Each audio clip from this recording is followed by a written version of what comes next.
आज का वीडियो सभी वीआईटी ट्रिपल ई 2025 एस्पिरेंट्स के लिए काफी ज्यादा इंपॉर्टेंट रहने वाला है, क्योंकि इस वीडियो के अंदर हम देखेंगे कि how to score full marks in physics section.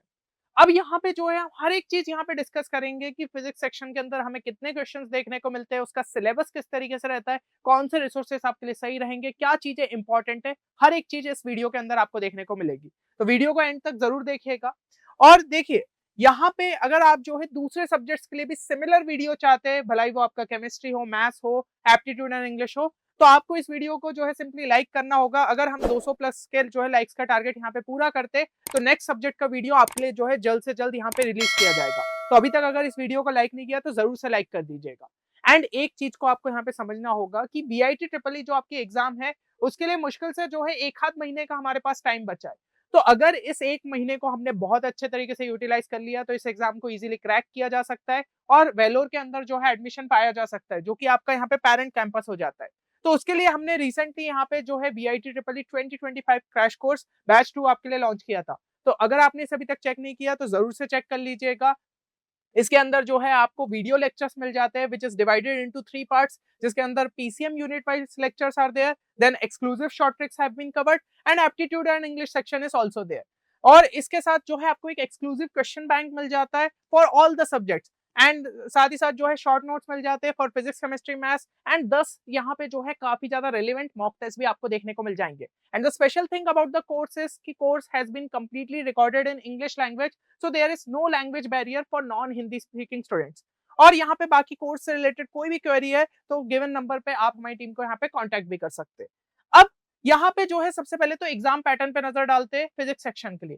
तो अगर मैं फिजिक्स के लिए बात करूं तो टोटल नंबर ऑफ क्वेश्चंस हमें 35 देखने को मिलते हैं आउट ऑफ 125 क्वेश्चंस। और अगर मार्क्स की बात करूं तो हर एक क्वेश्चन आपका एक नंबर का रहता है। तो यहाँ पे जो है 125 में से 35 मार्क्स का वेटेज आपके फिजिक्स सेक्शन का रहता है। अब ये 35 क्वेश्चन के लिए आपको एक टाइम लिमिट जो है कितनी लेते हुए चलनी चाहिए। तो फिजिक्स सेक्शन देखिए ऐसा है कि आपको कॉन्सेप्चुअल क्वेश्चंस भी देखने को मिलेंगे, है ना, मतलब थ्योरेटिकल टाइप के क्वेश्चन, साथ ही साथ न्यूमेरिकल भी देखने को मिलेंगे। तो ओवरऑल जो है आपको 40 मिनट से ज्यादा जो है इस सेक्शन पे यहाँ पे खर्च नहीं करना चाहिए, क्योंकि हमारे लिए एक लेंदी सेक्शन भी यहाँ पे रहता है जो कि हो जाता है आपका मैथ्स। तो हमें जो है काफी ज्यादा समझदारी से 40 मिनट के अंदर इस सेक्शन को पूरा कंप्लीट करने का ट्राई करना चाहिए।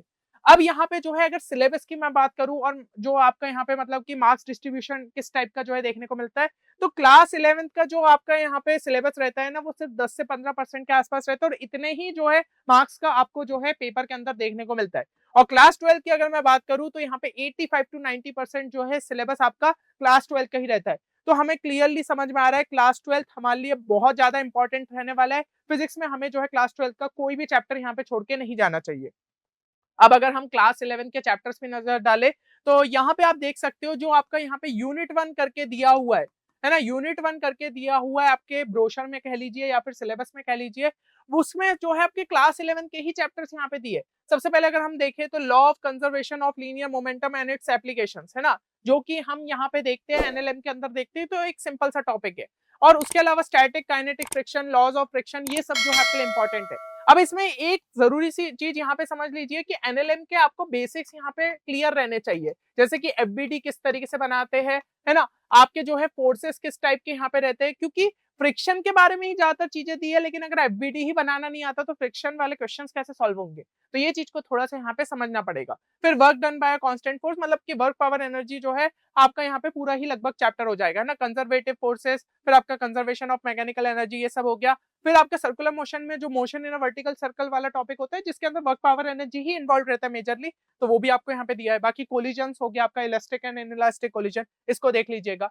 इसके अलावा मैं बात करूं तो मैकेनिकल प्रॉपर्टीज ऑफ सॉलिड्स तो आपका यहाँ पे पूरा ही जो है आपका लगभग दिया हुआ है। एंड साथ ही साथ यहाँ से जो है फिर आपका स्टार्ट हो जाता है, तो इसके अंदर जो है आपका मैकेनिकल प्रॉपर्टीज ऑफ फ्लूइड्स भी इसके अंदर दिया हुआ है।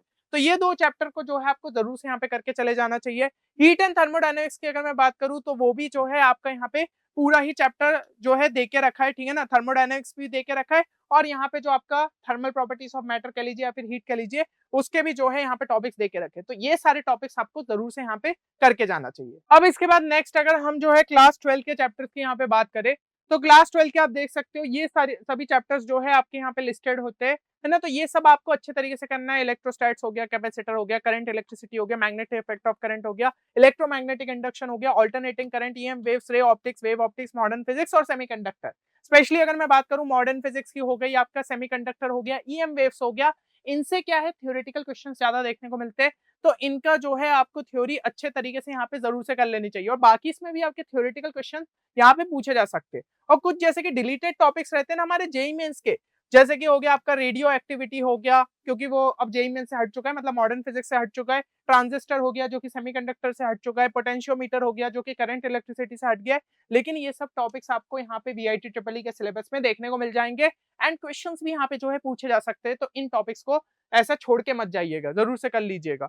और अब अगर हम बात करें कि इनको आप कंप्लीट कैसे कर सकते हो, तो एक चीज तो आप यहाँ पे समझ रहे हो कि अभी रिसेंटली आप क्लास 12 के बोर्ड्स के लिए अपियर हुए थे, है ना। Specially for the class 12 students मैं ये बात कह रहा हूँ, ड्रॉपर्स तो ऑलरेडी कितनी बार पढ़ चुके होंगे मुझे नहीं पता, है ना। तो क्लास 12 के जो है बोर्ड्स अभी के लिए अभी आप अपियर हुए थे, तो 90% सिलेबस तो हमें क्लास 12 का ही देखने को मिल रहा है। तो अगर आपने जो है अभी चीजें पढ़ी थी, एनसीईआरटी से भी पढ़ी थी, तो आपको यहाँ पे डिफिकल्टी नहीं जाएगी वीआईटी ट्रिपल ई के क्वेश्चंस को अटेम्प्ट करने में। बस यहाँ पे क्वेश्चंस और ज्यादा प्रैक्टिस करने पड़ेंगे जो भी हमारे पास टाइम बचा हुआ है। और बाकी क्लास 11 के जो आपके चैप्टर्स है उसमें आप ये कर सकते हो कि 3 दिन का यहाँ पे टाइम रखिए, उसके बाद जो है एक कोई चैप्टर कर लिया, फिर 3 दिन छोड़ के फिर एक चैप्टर कर लिया, क्योंकि हम देख रहे हैं ऐसे कोई बहुत ज्यादा जो है चीजें नहीं दी हुई है हमारे क्लास 11 की। तो फटाफट जो है 3 से 4 दिन के गैप के अंदर एक एक चैप्टर भी करोगे तो आराम से जो है इन चीजों को यहाँ पे कंप्लीट कर लोगे, है ना। तो ये स्ट्रेटजी आपके लिए काफी सही तरीके से वर्क कर सकती है। रिसोर्सेज की अगर मैं बात करूं तो यहाँ पे एनसीईआरटी तो करना ही करना है। क्लास 12 के लिए ऑलरेडी एक बार पढ़ चुके हो तो एक और बार पढ़ लो, और अच्छे तरीके से चीजें जो है यहाँ पे आपको गेन हो जाएगी। बाकी एससी भी कुछ टॉपिक्स के लिए आप जरूर से देख सकते हैं, जो कि मतलब आपको लग रहा है कि थोड़े अच्छे इंपॉर्टेंट टॉपिक्स जो कि आपको एनसीईआरटी से उतने अच्छे से क्लियर नहीं हो रहे, तो वहां पे आप जरूर से यहाँ पे रेफर कर सकते हैं। और कुछ क्वेश्चंस के लिए अगर मैं बात करूं कि भाई क्वेश्चन सॉल्विंग हमारी कहाँ से रखनी है, तो प्रायोरिटी 1 पे आपको जो है एनसीईआरटी एग्जाम्पलर के क्वेश्चन जरूर से यहाँ पे लगा लेने चाहिए। प्रायोरिटी 2 पे जो है नीट के अभी जो है 2 से 3 साल के पीवाईक्यूज देख सकते हो, क्योंकि नीट भी क्या है स्पीड का ही गेम है मेनली, है ना। वीआईटी ट्रिपल ई क्या है वो भी स्पीड का ही गेम है। तो आपकी जो है यहाँ पे प्रैक्टिस अच्छे से हो जाएगी और आपको क्लास 12 के ही ज्यादातर जो चैप्टर्स है उनके ही लगाना जरूरी है। प्रायोरिटी 3 पे बात करें तो एससीबी के ऑब्जेक्टिव क्वेश्चन लगा सकते हो, जो आपके ऑब्जेक्टिव 1 ऑब्जेक्टिव 2 दिए। पर वही कह रहा हूँ प्रायोरिटी 1 से स्टार्ट करो, जैसा टाइम बचेगा उस हिसाब से आप यहाँ पे क्वेश्चन अटेम्प्ट करिए। अब यहाँ पे जो है कुछ इंपॉर्टेंट चीजों पे ध्यान दे लीजिए।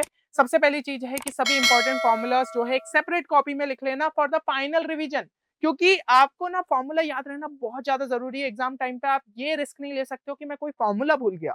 एक एक नंबर बहुत ज्यादा इंपॉर्टेंट है वीआईटी ट्रिपल ई के लिए, ये चीज को आपको समझना होगा। आपके यहाँ पे ब्रांड चेंज हो सकती है, आपकी कैटेगरी चेंज हो सकती है, सब चीजें चेंज हो सकती है ना। तो इसका ध्यान रखिएगा।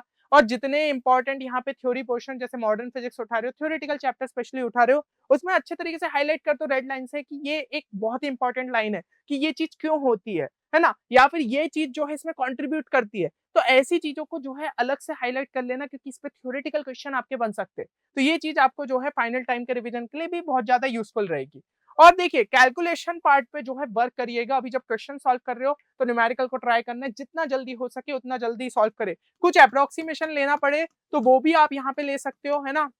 जैसे कि आपको यहाँ पे √66 वैल्यू दी है, तो हमें पता है √64 इसके पास रहता है, वो 8 होता है, तो यहाँ पे 8 पॉइंट समथिंग ही कुछ रहेगा। तो 8.1 8.2 ऐसा कुछ नंबर लेते हुए हम आगे की साइड जो है उसको सॉल्व करें, तब जाके जो है हम आंसर तक पहुंच सकते हैं। अगर ऑप्शंस दूर दूर है तो फिर तो भाई अप्रोक्सीमेशन लेना हमारे लिए काफी ज्यादा यूजफुल साबित हो सकता है। एग्जैक्ट वैल्यू ढूंढने हम वहां पे एग्जाम में नहीं बैठेंगे, तो इस चीज का आप यहाँ पे ध्यान रखिएगा।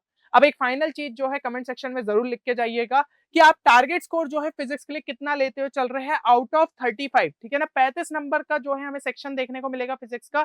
अब इसमें से 35 में से कितना टारगेट कर रहे हो ये चीज कमेंट सेक्शन में जरूर मेंशन करें। चलिए उम्मीद करता हूँ ये वीडियो आप सभी के लिए बेनिफिशियल साबित होगा। मिलते हैं नेक्स्ट वीडियो में, तब तक के लिए take care and good bye.